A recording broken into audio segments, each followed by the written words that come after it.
Hola mentes pensantes, ¿qué tal estáis? Bienvenidos y bienvenidas a una nueva entrevista, una nueva charla con otro investigador, otro brillante egiptólogo, pero primero dejadme que os expliquemos dónde estamos, porque no lo hice en la anterior entrevista, fue un error de novato, espero que me perdonéis. En la anterior ocasión estábamos con el doctor Luy, estábamos en los despachos del IEPOA, el Instituto de Estudios del Próximo Oriente Antiguo, la Universidad Autónoma de Barcelona, donde se cursan los estudios de máster, el único máster oficial universitario en lengua castellana. Y era el sitio perfecto para empezar este tipo de entrevistas y de charlas. Pues bien, en esta segunda charla, en esta segunda entrevista, estamos en otro sitio también súper especial, el Museo Egipcio de Barcelona, en la calle Valencia. Y la verdad es que este segundo invitado, pues también tengo una relación personal muy especial con él. Bueno, o al menos eso voy diciendo yo por ahí, espero que él también diga, también diga lo mismo. Él se licencia en Historia en la Universidad de Barcelona, cursa sus estudios de especialidad, se especializa en egiptología, cursa sus estudios en Barcelona y también en Liverpool, ¿no? ¿Eso no? No, después. Bueno, después, bueno, ahora nos lo explicará él. Ahora os lo presento. Se doctora finalmente en egiptología en Barcelona y bueno, ya no me enrollo más, os lo presento. Seguro que muchos de vosotros ya lo conocéis, es el doctor Marc Urriols. ¿Qué tal, Marc? Hola, muchas gracias, Víctor. Es un placer también es una amistad especial, así que no te quedas solo. Bueno, me ha salvado. Muchas gracias por aceptar la invitación, muchas ganas de tener esta conversación contigo porque, bueno, vamos a intentar hablar pues con todos vosotros, con todo este elenco de sabios, ¿no? que tengo el honor de conoceros y de poder charlar con vosotros y que todo el mundo pueda saber de vosotros, conoceros mejor y es que nadie mejor que vosotros sabe de vuestros temas, de vuestros temas de investigación y de vuestros trabajos, ¿no? Nadie mejor que vosotros para hablar de ello. Bueno, nosotros, claro, hablamos en catalán, espero que me disculpéis porque muchas veces nos vamos al catalán. Tú te doctoras en egiptología y el tema tuyo de la tesis es ya tremendo. Es la sexualidad en el antiguo Egipto. Te doctoras en 2010, Sí, ¿verdad? exacto. Claro, esto de la egiptología, antes de empezar a hablar bueno, claro, tenemos que hablar de mil cosas. Espero que no nos echen del museo, porque claro, aquí podemos estar hasta mañana. Pero antes de entrar a hablar de los temas específicos y tal, ¿cómo llegas ya no solo a ser egiptólogo, sino a meterte en este tema que, bueno, claro, tú a lo mejor me dices, bueno, claro, es que como estaba tan poco tocado, pues claro, había tan poco investigado que fue una motivación. Pero bueno, tú empiezas a estudiar historia porque querías hacer egiptología, surge la egiptología, una vez surge la egiptología, el tema de meterte en la sexualidad en el Antiguo Egipto. Cuéntanos. Es un poco largo, intentaré No. ser breve. Bueno, yo de pequeño era un poco friki, bueno, de hecho yo creo que como todos los que nos dedicamos a la egiptología y como muchos, y yo tenía dos grandes pasiones, por un lado la arqueología y por otro la ornitología. Ornitología. Sí, me encantaban los pájaros, cuando iba con mis padres salíamos mucho los fines de semana por Cataluña y bueno, mi padre es un enamorado de la historia medieval, a él le encantaban las iglesias románicas y me conozco todas las iglesias románicas de Cataluña, pero cuando habían yacimientos, pues yo, pues como decía, era muy friki, llevaba una pequeña libretita. ¿Con cuántos años? Pues debía tener pues 8, a partir de los 8, era muy pequeñito. Ostras, con José igual, a los 9 años ya. Ostras, entonces, ¿que ibas con tu libreta? Sí, yo, pues bueno, mi padre iba mirando las iglesias y yo iba a dibujar, si había yacimientos arqueológicos, pues iba dibujando las plantas de los yacimientos a la vez, que también llevaba otra libreta para apuntar los pájaros que iba viendo, una libreta de campo. Entonces, bueno... pájaros y arqueología. Sí, es una combinación así un poco rara. Y bueno, claro, las dos cosas pues me apasionaban. De hecho, cuando reencontré mi libreta de arqueología, aluciné. Hacía muchos años que no la veía y siendo un cambio de casa la encontré y es un tesoro para mí, evidentemente. Y realmente está muy bien hecha, no porque la hice yo, ni mucho menos, pero sí, iba a museos. Se veía la... Sí, me gustaba mucho. Entonces, bueno, yo quería hacer o historia o veterinaria, pero había un problema, ¿no? Que mi madre siempre me decía, pero ¿cómo vas a hacer veterinaria? Que me gustaban mucho los animales. Si tú ves una gota de sangre, y aún a día de hoy, me caigo al suelo. Y decía, bueno, pues sí, tiene razón, ¿no? Y bueno, me fui encaminando más hacia la historia, y yo creo que cuando tenía 10 años, en el colegio, en la escuela, me hicieron hacer un trabajo que me tocó hacer el Antiguo Egipto. Casualidades de la vida. Y yo creo que a partir de ese momento me quedé enamoradísimo.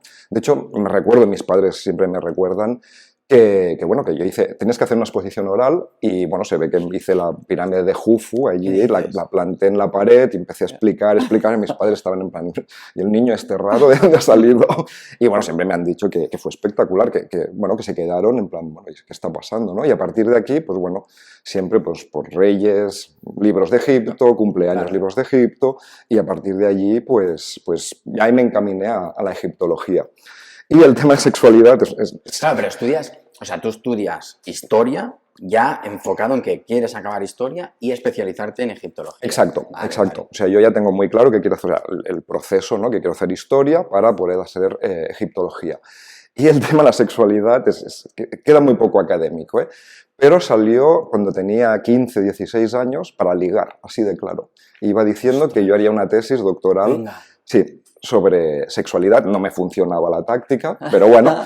Y entonces yo a los 18, justo cuando empecé la carrera, tuve la oportunidad de entrar en el grupo de estudios de mi pueblo, que es Valldaureix, que se llama Valldaurex, y allí pues propuse hacer un seminario, ¿vale? Éramos gente que nos queríamos, éramos muy jovencitos todos, que nos queríamos especializar en distintas épocas de la historia, y propuse también en broma un poco de hacer un seminario sobre la sexualidad, cada uno de lo que le gustaba, ¿no? Y cada uno, o sea, exacto, pero había un chico, en... exacto, había un chico de historia medieval, otro de romano, yo que quería hacer egiptología, pero éramos todos estudiantes muy jovencitos, y evidentemente a todo el mundo le encantó el tema. Y bueno, a partir de allí, claro, empecé a preparar mi conferencia y me di cuenta que no había nada. Entonces dije, bueno, llevo años haciendo la broma, ahora veo que realmente se puede hacer bueno, en esa época pensaba que se podía hacer, y ya durante todo el grado, toda la carrera, yo ya tenía muy claro que quería trabajar temas de sexualidad. Cuando acabé la carrera, fui a preguntando a distintos egiptólogos, y no diré nombres para no ofender, y bueno, la mayoría me decían que eso era imposible, que no se podía hacer un trabajo de este tipo porque no había información. Yo en estas cosas soy muy tozudo, en otras no, pero en estas sí. Y hasta que encontré a Josep Sarballó, que de hecho fue mi director de tesis en el segundo Congreso Ibérico de Egiptología, que se celebró en la Autónoma de Barcelona. Y bueno, le hice la propuesta y bueno, se puso un poco rojo incluso, ¿no? Pero le gustó la idea, y bueno, a partir de allí pues hice el máster de egiptología. Hice a la vez el doctorado en la UB, en la Universidad de Barcelona, en Mediterránea Antigua, por eso, vale, porque no había egiptología. Hice de hecho las dos cosas a la vez. Hice ya mi idea, es decir, la suficiente investigadora, lo que es la antigua tesina. Hice un estado de la cuestión sobre la sexualidad en Antiguo Egipto, y bueno, el resultado fue muy bueno. Evidentemente había muy poco, y vi que había un potencial muy grande para trabajar una tesis. Le planteé las cosas a Josep Sarballó, él también lo vio muy claro, y a partir de aquí pues hice la tesis doctoral que, como has dicho antes, defendí ya en 2010, hace ya unos añitos. Sí, bueno, unos añitos, pero es un trabajo que, bueno, para los que queráis profundizar en el tema, es un trabajo de referencia en lengua castellana. Y bueno, pues vamos a por ello, claro, cómo empezar a hablar de este universo, porque es un universo. Oye, pues desde el principio, mira, precisamente, desde el principio y desde el universo, hay uno de los trabajos más chulos tuyos. Bueno, claro, Marc ha publicado infinidad de artículos, ha colaborado con infinidad de publicaciones. A mí me encanta cuando hablas de pues el peso que tenía el sexo en la concepción cosmogónica, ya desde el inicio, a la hora de los antiguos egipcios, de cómo ellos pensaban en el ideario, ¿no? En cómo pensaban que se había creado el universo, y la estructura que tenía, su cosmogonía, el peso que tenía en él ya desde el inicio, ¿no?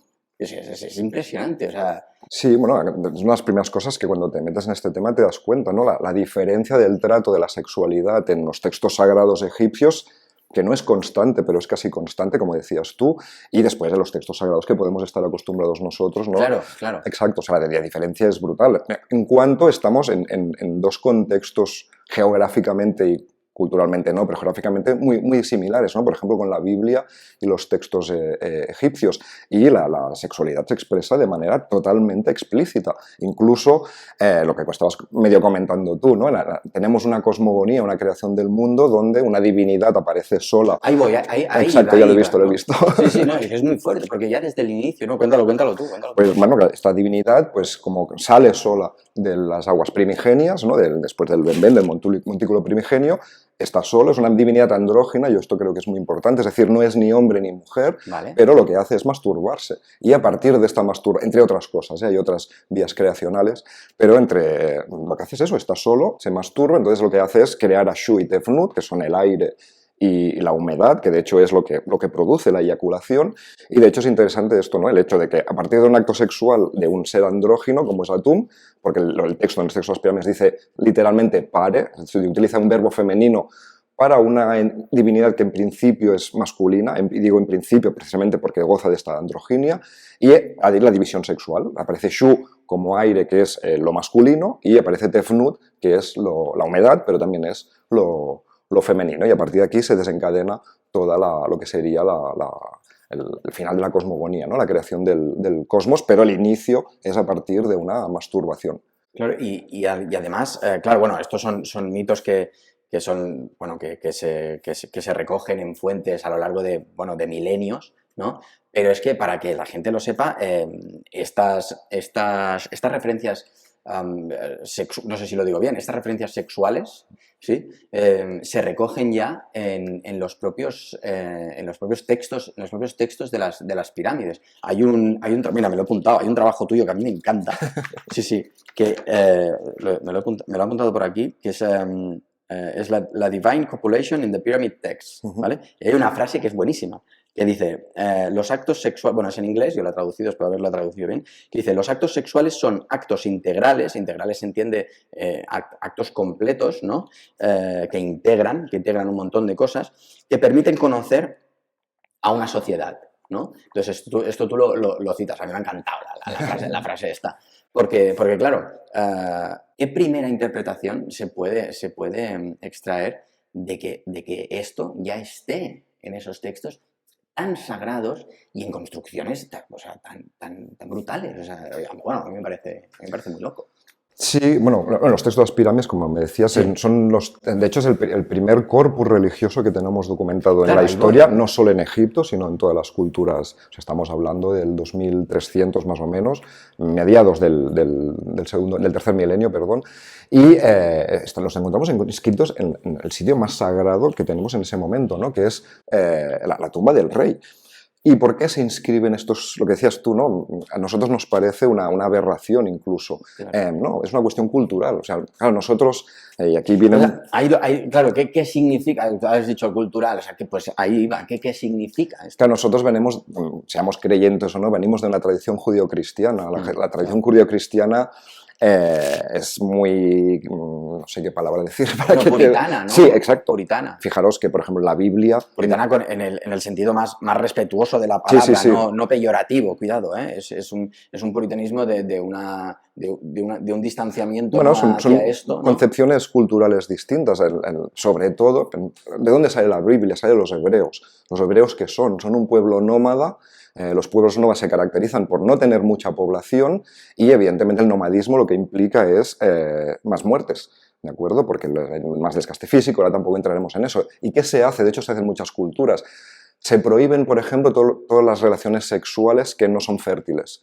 Es decir, que se prohíbe desde el judio-cristianismo, de inicio ya, homosexualidad, porque no es una relación sexual fértil, y después masturbación, que también sabemos que hasta hace poco pues era una cosa fea, ¿no? Como si dijéramos. Entonces, claro, es una tradición muy distinta a la egipcia. ¿Qué ocurre en la egipcia? Es todo lo contrario. Exacto, es todo lo contrario. Pero como curiosidad también, de hecho no curiosidad, a mí me parece muy interesante que por un lado en los textos sagrados encontramos la sexualidad, como os decía, Isis y Osiris, Isis copula Osiris para renacerlo en el más allá, de hecho es la cópula, el agente, el detonante del renacimiento de Osiris. La divinidad se masturba para crear el mundo, pero nos vamos a los textos literarios. Esto lo quería... Bueno, esto lo tenéis que ver. Hay un trabajo... Es que, claro, vale, no lo hemos preparado, os lo prometo, no lo hemos preparado. Pues hay un trabajo, creo que es en el National Geographic, que hiciste que, claro, también visualmente el trabajo es chulísimo, porque hay unas fotos, visualmente es espectacular, bueno, National Geographic, que hablas de esto, y es como muy contradictorio, ¿no? Claro, esto es una de las conclusiones, ¿no? de mi tesis, ¿no? Es la diferencia que hay, ¿no? en el ámbito sagrado. De hecho, es al revés que nos pasa a nosotros, ¿no? Claro, es muy curioso. Claro. En el ámbito sagrado aparece todo, o casi todo, en el ámbito profano no aparece nada. ¿Por qué es eso? Esto es una cuestión muy africana, que de hecho Egipto es una sociedad africana, no es próximo oriental como normalmente está en continente africano, tiene la cultura africana. Y en estas culturas ya es usual eso, la sexualidad no se muestra explícitamente en ámbitos profanos, pero sí en ámbitos sagrados. ¿Por qué? Porque las acciones biológicas o fisiológicas se entiende que son de las divinidades y por lo tanto los humanos no se pueden reproducir haciendo, que obviamente lo hacen. Fijaros que no encontramos actos sexuales explícitos fuera del ámbito sagrado. De hecho, en el sagrado imágenes tenemos muy poquitas, pero tampoco tenemos a gente comiendo, por ejemplo. No tenemos a gente orinando, que orinar para nosotros es una cosa muy escatológica, pero no tiene que ser en todas las culturas igual. Es decir, o la comida, que es una cosa... No encontraréis nunca una imagen de alguien comiendo. En época de Ajenatón, sí, una imagen. Pero siempre, la marna siempre va un poco aparte, ¿no? ¿Por qué? Porque es un acto fisiológico y esto lo pueden hacer las divinidades. O sea, se puede representar las divinidades haciendo, pero los humanos no. Y por eso la sexualidad, de hecho, no solo el acto sexual, sino son todos los actos fisiológicos, ¿no?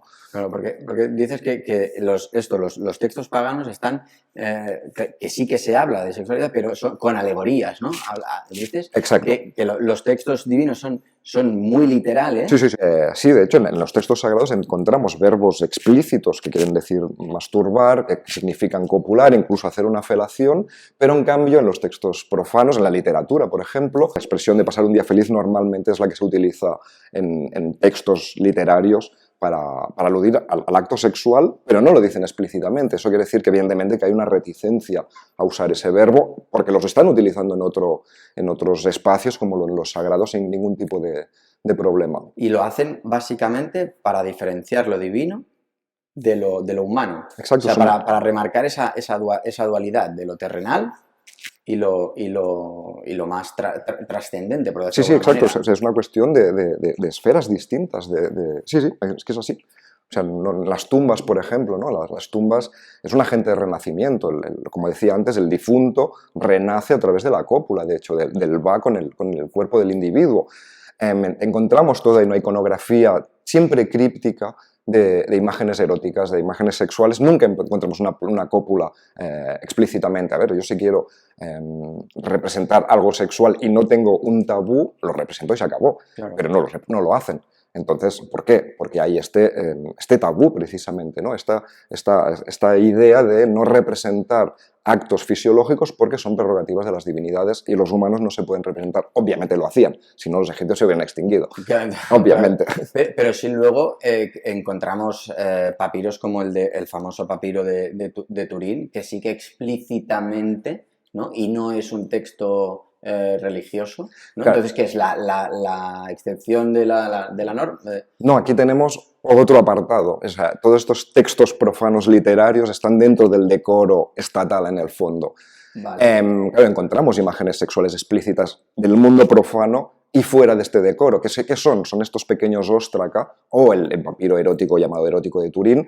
¿Eso qué es? Eso es como, yo siempre pongo el ejemplo, ¿no? Vas al lavabo de la universidad y tienes todo de dibujos pornográficos, de escritos de chavales o chavalas que lo escriben allí porque ellos quieren y fuera de los decoros de nuestra cultura, ¿no? Entonces eso, es un señor o una señora, no podemos decir quién es el autor o la autora, que hace un dibujo sexual explícito y se acabó. Y el papiro erótico de Turín seguramente que es una maravilla, es un unicum en este... Sí. Bueno, para quien no conozca, son 12 escenas no hay 9 coitales, es decir, son 9 coitos y después hay 3 escenas pre y poscoitales, ¿no? Es una maravilla que no se ha encontrado nada más igual a esto. Y esto seguramente pues, fue un señor que trabajaba seguramente o tenía algún tipo de contacto con elaboradores de libros de los muertos, del libro Sale al Día, porque las medidas que tiene pertenecen precisamente a este tipo de documento y pues, no sabemos muy bien por qué cogió ese documento y hizo estas, para mí, fantásticas imágenes sexuales. Entonces, ellos la sexualidad la vivían libremente o culturalmente habían restricciones o habían ¿cómo decirlo? Se penaba ciertas prácticas sexuales. O sea, no era un... Nosotros, o yo en mi caso no soy ningún especialista en historia, ni mucho menos, no soy historiador, pero siempre que te aproximas a la historia del mundo antiguo, se entiende la antigua Grecia, la antigua Roma, como que vivían la sexualidad de una manera más ligera, de una manera más liviana, más libertina, de alguna manera.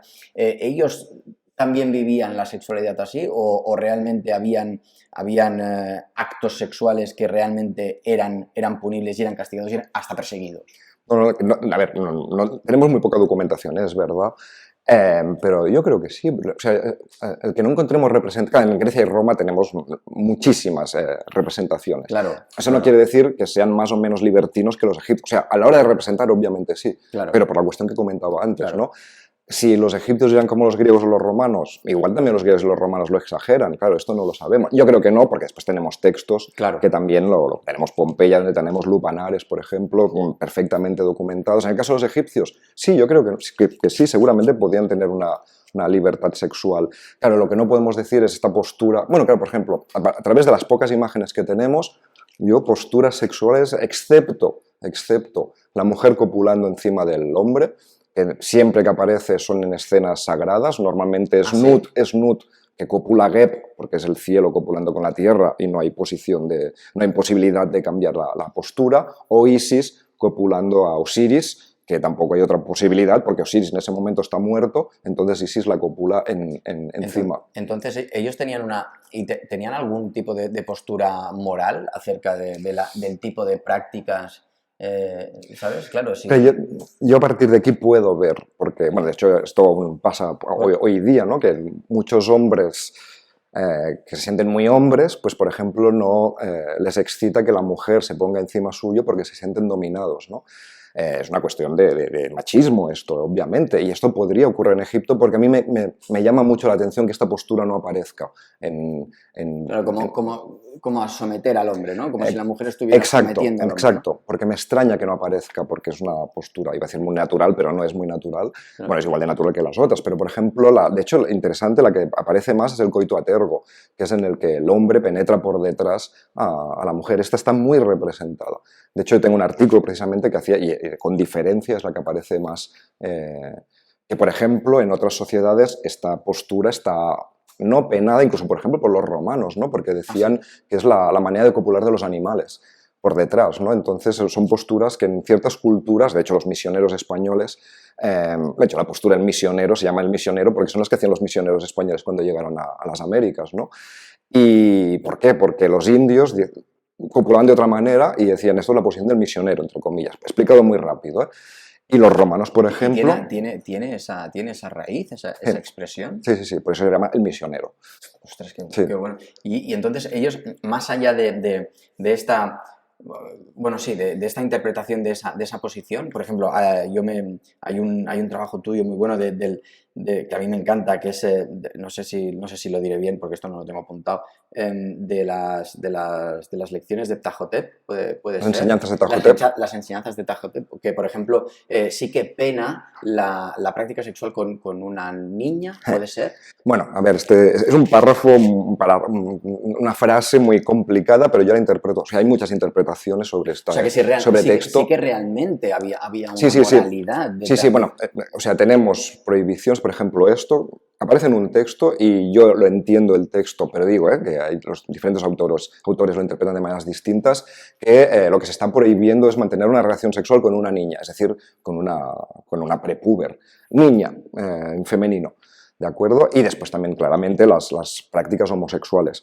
La homosexualidad obviamente existía, pero otra cosa es las prácticas homosexuales que sí que están, no es que estén penadas, de hecho es unas cosas interesantes de la sexualidad egipcia, que una práctica homosexual se utiliza, la sodomización, por ejemplo, se utiliza para penar a un individuo. O sea, hay una clara diferencia entre el personaje pasivo y el agente de la acción, ¿no?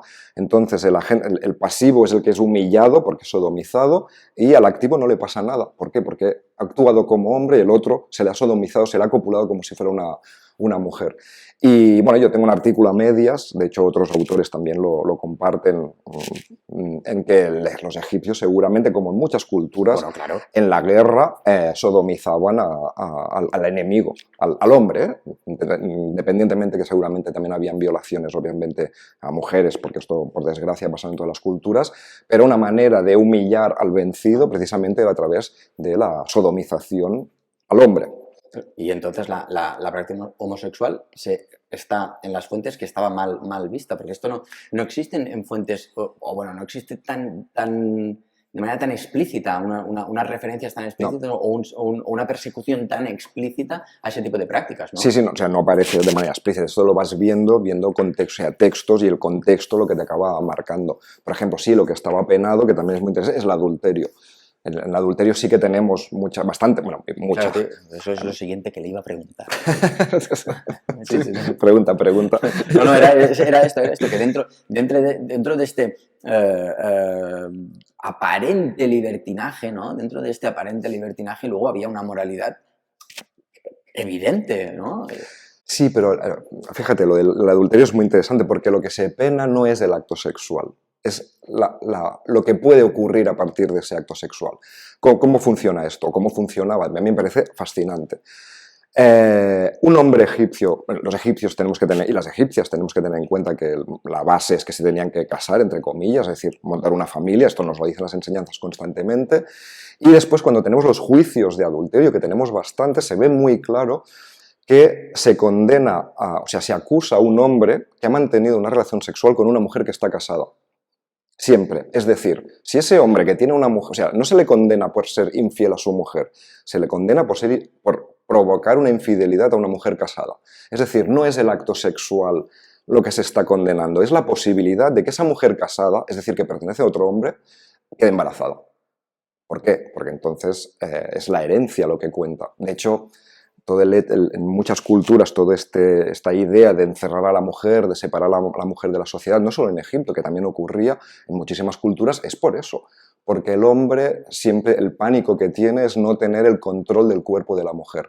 Es decir, esa mujer, si se beneficia sexualmente de otro hombre y el marido no se entera, puede ser que su hijo no sea suyo. Y la herencia va a parar a un hijo ilegítimo, que no es suyo. Y por eso no es el acto sexual. De hecho, lo curioso es que siempre el verbo que se utiliza es copular, pero no otros actos sexuales. Es decir, el verbo no es mantener una relación sexual que puede ser anal, puede ser oral, es mantener una cópula. Es decir, la única posibilidad que tienes para quedar embarazada. Pues lo siguiente que te tengo que preguntar es ¿qué papel tenía la mujer en el antiguo Egipto a partir de a donde hemos llegado, ¿no? ¿Qué se esperaba de ella? Bueno, se esperaba lo mismo que la mayoría de mujeres de las sociedades antiguas. Siempre se dice, ¿no?, que la mujer egipcia pues, tenía una posición de igualdad. He llegado a leer yo en muchos autores y autoras. Yo siempre digo lo mismo, ¿no?, la reflexión. Bueno, ¿hay una posición de igualdad entre las mujeres y los hombres a día de hoy en Occidente? Yo creo que no, aún por desgracia. En Egipto había, no, evidentemente que no. Pero siempre se vende esta idea, ¿no?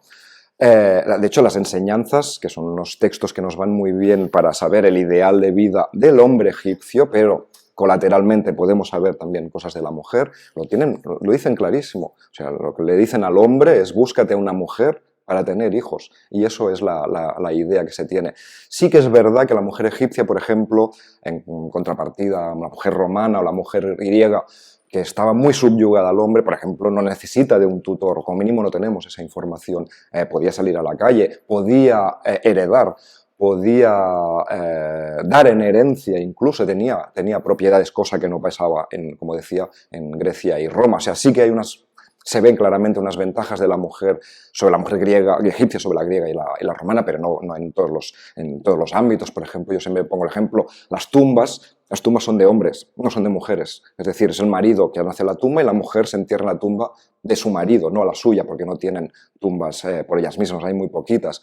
Otro ejemplo muy claro, ¿cuántas reinas conocemos egipcias? Ya nos vamos a la realeza, tenemos 5 reinas si contamos a Cleopatra VII, que estamos ya fuera de una cronología más faraónica, como si dijéramos, pero podemos contarla. 5 delante de todos los reyes egipcios, ¿no?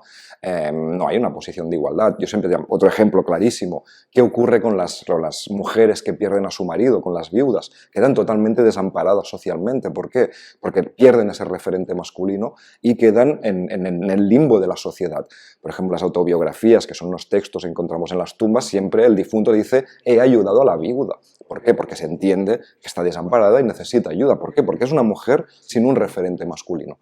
Entonces, evidentemente, entre muchos más ejemplos, la mujer está supeditada totalmente y socialmente en una categoría social inferior al hombre, clarísimamente. Y entonces, ¿cómo esas reinas llegaban a ser faraones, que es una figura masculina, ¿no? Pero masculina por definición, ¿no? Si profundizas en lo que es el concepto de faraón, entonces, ¿cómo llegaban estas? Porque está Cleopatra, las dos grandes, ¿no? Las dos más famosas a lo mejor son Cleopatra VII y Hatshepsut, ¿no? La gran reina que construye pues, ese supertemplo. Entonces, ¿cómo llegan allí? ¿Qué es lo que, a quién matan? Bueno, de hecho, creo que el Hatshepsut es el ejemplo clarísimo. Como bien dices, por definición el rey es masculino. ¿Por qué? Porque es Horus. Horus no es femenino, entonces no tiene cabida una reina, precisamente. ¿Por qué? Porque el faraón es eminentemente masculino, porque es Horus, y se acabó. ¿Qué hace Hatshepsut? De hecho, a mí me parece... Claro, Cleopatra VII, estamos en tiempos muy tardíos ya, y se ha mezclado ya lo griego... ahora entremos luego. Vale. Porque es que seguro, bueno, a mí lo de Cleopatra me parece fascinante. Es que estas dos figuras me parecen brutales. Pero ¿qué hace Hatshepsut? Hatshepsut primero se representa como una mujer, tiene sus títulos en femenino, ¿de acuerdo? Y llega un momento en el año 7 de su reinado que decide hacerse el templo, la brutalidad que decías tú del templo de Der el-Bahari, y a partir de ese momento empieza a representarse como un hombre. No lo sé, pero a mí la sensación que me da es que al principio sí que acepta, como si dijéramos, la corregencia con Tutmosis III.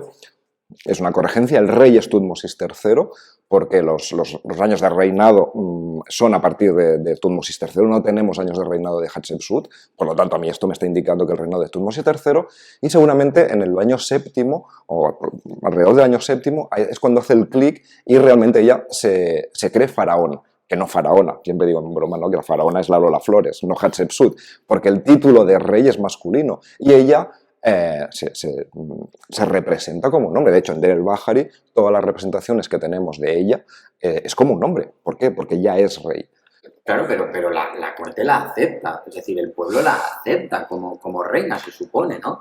Y la corte más, a lo mejor, yo qué sé, los más fervientes creyentes de la figura masculina del faraón la acaban aceptando porque no son 1 o 2 años. Sí, pero no sabemos si la acaban aceptando. De hecho, Hatshepsut no sabemos cómo muere, no sabemos. Y bueno, hay problemáticas con su momia. Y después Hatshepsut sufre una damnatio memoria, es decir, se le borra el nombre, se le borra la figura. O sea, sí que hay algún problema allí que después no se acepta. No sabemos, seguramente fue en época ramésida, incluso hay gente que pensaba que puede ser el mismo Tutmosis III, yo no lo creo, porque Tutmosis III es el general de Hatshepsut y trabajan durante mucho tiempo juntos, pero lo que está claro es que algo falla porque se le hace una damnatio, se le borra el nombre, se le borra su figura, por lo tanto no es aceptada. En las listas reales posteriores que tenemos de época ramésida, Hatshepsut no aparece, es decir, se la elimina de la historia realmente, igual que se elimina a Genatón por otros motivos totalmente distintos, que también sufre una damnatio, por lo tanto no todo el mundo estaba de acuerdo con que una reina estuviera en el trono. Y en el caso de Cleopatra VII, ¿cómo consigue ser tan conocida, cómo consigue llegar a donde llega? Bueno, me parece, a mí me fascina este personaje, porque, bueno, es una mujer que yo creo que, yo igual soy muy poco romántico en este sentido, pero claro, nosotros bebemos mucho del mito de Cleopatra que se crea en la Edad Media ya. El mito no se crea allí, pero sobre todo por Shakespeare, que era toda la pintura que tenemos europea, que leen a los clásicos, evidentemente, no saben nada de Egipto, pero creen a los clásicos porque no se puede leer el egipcio. Y se crea este mito, ¿no? Yo creo que Shakespeare, por ejemplo, es el que lo potencia en Europa y se crea toda esta idea en pleno romanticismo de amor-muerte, que lo tienes todo en el mito de Cleopatra, y esto yo creo que es lo que hace que el mito falso suba. Para mí, Cleopatra es una estratega. Aquí no hay amor ni hay nada. Ella tiene muy, creo yo, es una sensación, leyendo los clásicos también, pero ella va por Julio César porque en ese momento él lo necesita porque su hermano le ha declarado que hay una guerra civil. Entonces ella queda embarazada de Julio César con Cesarión y yo creo que su objetivo es que Cesarión sea el emperador del Imperio Romano y Egipto. ¿De acuerdo? De hecho, pero ¿qué pasa? De hecho, Cleopatra constantemente lo que intenta hacer es que Julio César, ¿cómo se llama? No me sale la palabra, que reconozca a su hijo como hijo suyo, cosa que no hace nunca. ¿Qué ocurre después con César? Es asesinado, Cleopatra se queda colgadísima, ¿de acuerdo? Entonces empieza todo lo que sería la guerra entre Octavio y Marco Antonio. Marco Antonio se acerca a Cleopatra y ¿qué hace Cleopatra? Muy lista ella. Se embaraza de Marco Antonio, de hecho tienen a Helios y a Selene, es decir, al Sol y a la Luna, pero a Marco Antonio no le dice que reconozca a sus hijos, le dice que reconozca a los hijos de Julio César, al hijo de Julio César, a Cesarión. ¿De acuerdo? Es decir, a mí la idea es que es una estratega brutal, ¿de acuerdo? Una persona muy inteligente y que lo que quiere ella es que Cesarión sea emperador y rey de Egipto. Imagínate quién sería Cesarión, ¿no? Los dos puntos más poderosos del Mediterráneo bajo la misma persona que hasta ese momento no estaban. Lo estarán después, evidentemente, cuando Octavio sí que conquista o gana a Marco Antonio y acaba conquistando Egipto. Qué pasada. Pues hemos hablado de cómo llegan, ¿no? Cómo llegan estas mujeres a ser lo que llegaron a ser, qué significaba ser mujer en el antiguo Egipto. Entonces, tirando hacia atrás este argumento, ¿cuándo una mujer era mujer en el antiguo Egipto? Porque en tu trabajo, una de tus partes de tu trabajo en la que profundizas y bastante, son los ritos iniciáticos, ¿no? Tanto para convertirse en mujer como para convertirse en varón también, ¿no? Sí, sí, sí. Estos ritos iniciáticos existían, se daban físicamente. Sí, claro, evidentemente, como todas las culturas. O sea, no era una alegoría. No. Bueno, ahora cuando, yo qué sé, te venga el primer periodo o que salga en los textos, no, era una cosa... No, evidentemente, como en todas las sociedades, ya no africanas, antiguas, y en muchas sociedades actuales aún. Para mí, los egipcios, la concepción que tenían de los niños y de las niñas, de hecho, no había niños y niñas, son personajes sin género, no son niños y niñas aún, ¿no? De sexo sí, ¿de acuerdo? O sea, masculino o femenino, porque estamos en una sociedad binaria, o sea, eso no hay tutía, pero de género no son ni masculino ni femenino, ¿no? Siempre les llama a género, sin género, y es precisamente de esto se ve muy claro en la escritura, porque utilizan un semagrama, un signo jerolífico que no tiene sexo. Así como los hombres y las mujeres sí que tienen un sexo, ¿de acuerdo? En los niños y las niñas no, es el mismo. Entonces, cuando se llega a la pubertad, es decir, cuando los niños tienen la capacidad de erectar y de eyacular, obviamente, y las niñas claramente con la primera menstruación, tanto niños y niñas se les hace un ritual iniciático. En el caso de los niños, para mí, a pesar de que se discute clarísimamente, es la circuncisión, con otros ritos asociados, esto es otra historia.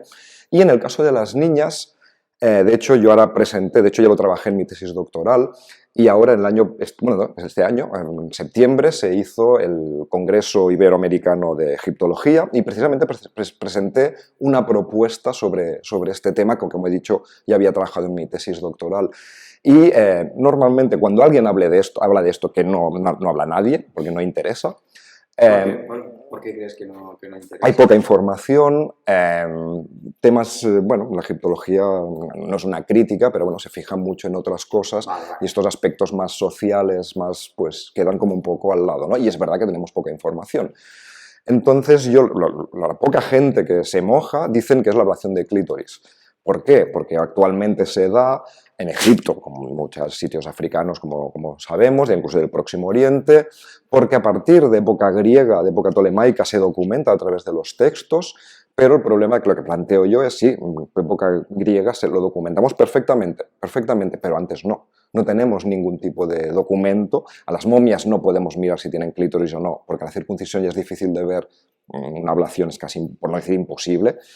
Entonces, claro, yo busqué una alternativa, ¿no? Y entonces encontré a través de una serie de textos que una posibilidad sería el desvirgamiento artificial. De hecho, es una cosa muy africana, ¿de acuerdo? Hay culturas que a las niñas, cuando llegan a la pubertad, cuando les llega la primera menstruación, lo que se hace es se les desvirga artificialmente con algún tipo de artilugio. Incluso en Australia lo he documentado que lo hacen con boomerangs, ¿de acuerdo? Es decir, se abre a esa mujer a la maternidad, de hecho, se le rompe el himen, o incluso lo puede hacer un hombre. El jefe, como se llama, de la tribu puede hacer este desvirgamiento. Y en Egipto, Reino Nuevo, tenemos textos que para mí claramente aluden a eso. De hecho, se dice que unas divinidades los que circuncidan a los dioses, y después nos dicen los que desvirgan a las Renenut, que las Renenut seguramente son niñas púberes.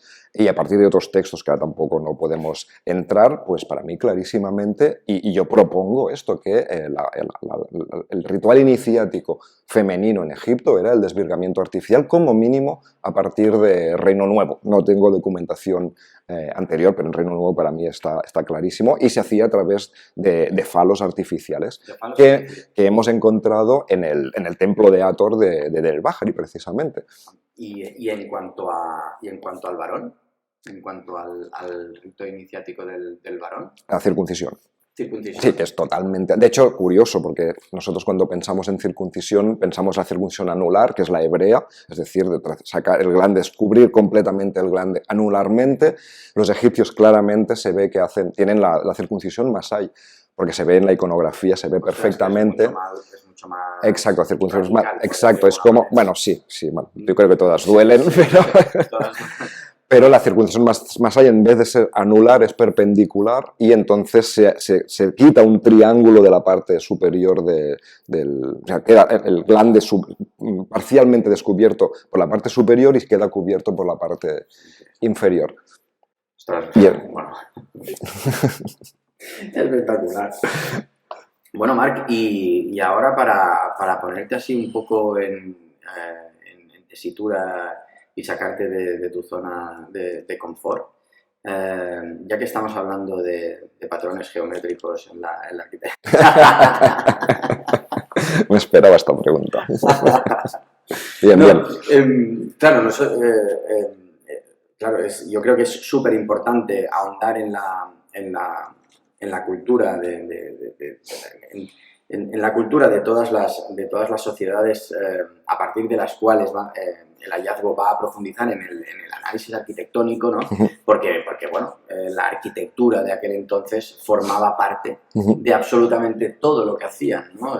Desde representar pues la propia cosmogonía, la propia estructura del universo, a albergar todo tipo de rituales, ¿no?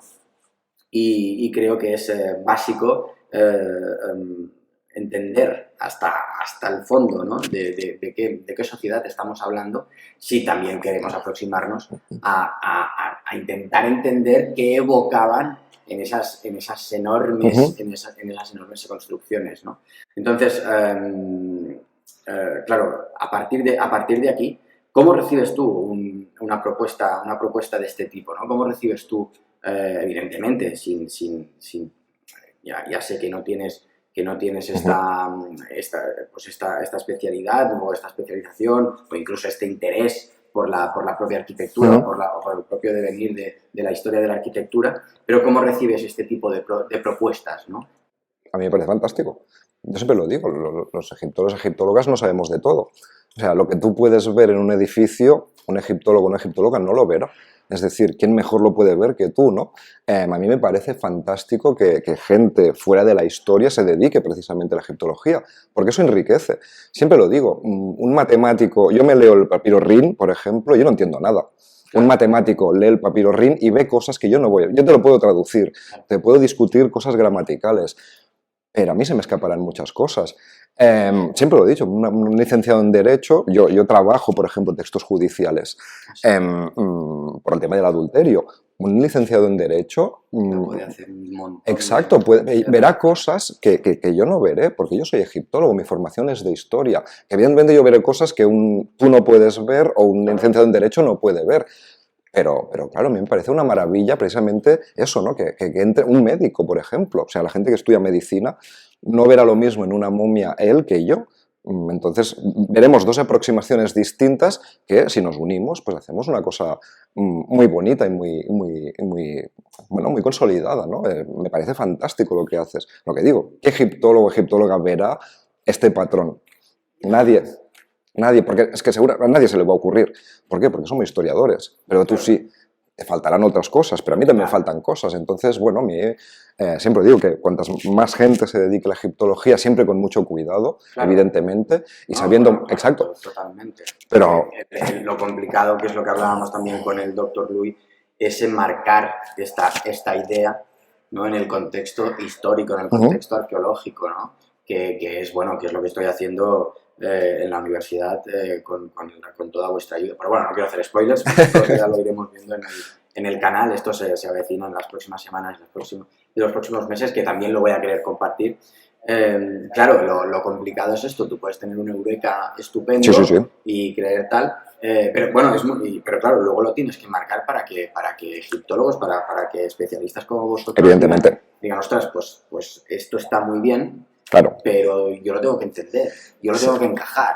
Claro. Al menos lo tengo que contextualizar. Exacto. Otra cosa es que esté más de acuerdo, menos de acuerdo, ¿no? Pero al menos que sea que sea un trabajo más, ¿vale? Y que pueda formar parte de la bibliografía. No, es que debe formar parte. Es lo que está claro es que hay un patrón.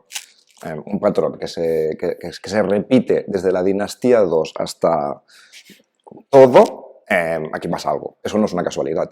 Claro, a ti te interesa esta parte, a mí me interesa la otra parte. O sea, a ver, obviamente esto es un patrón que no ha visto nadie y que existe. O sea, esto es impepinable. Pero bueno, si se hace esto, hay un porqué detrás. Eso es lo difícil. Eso es lo difícil.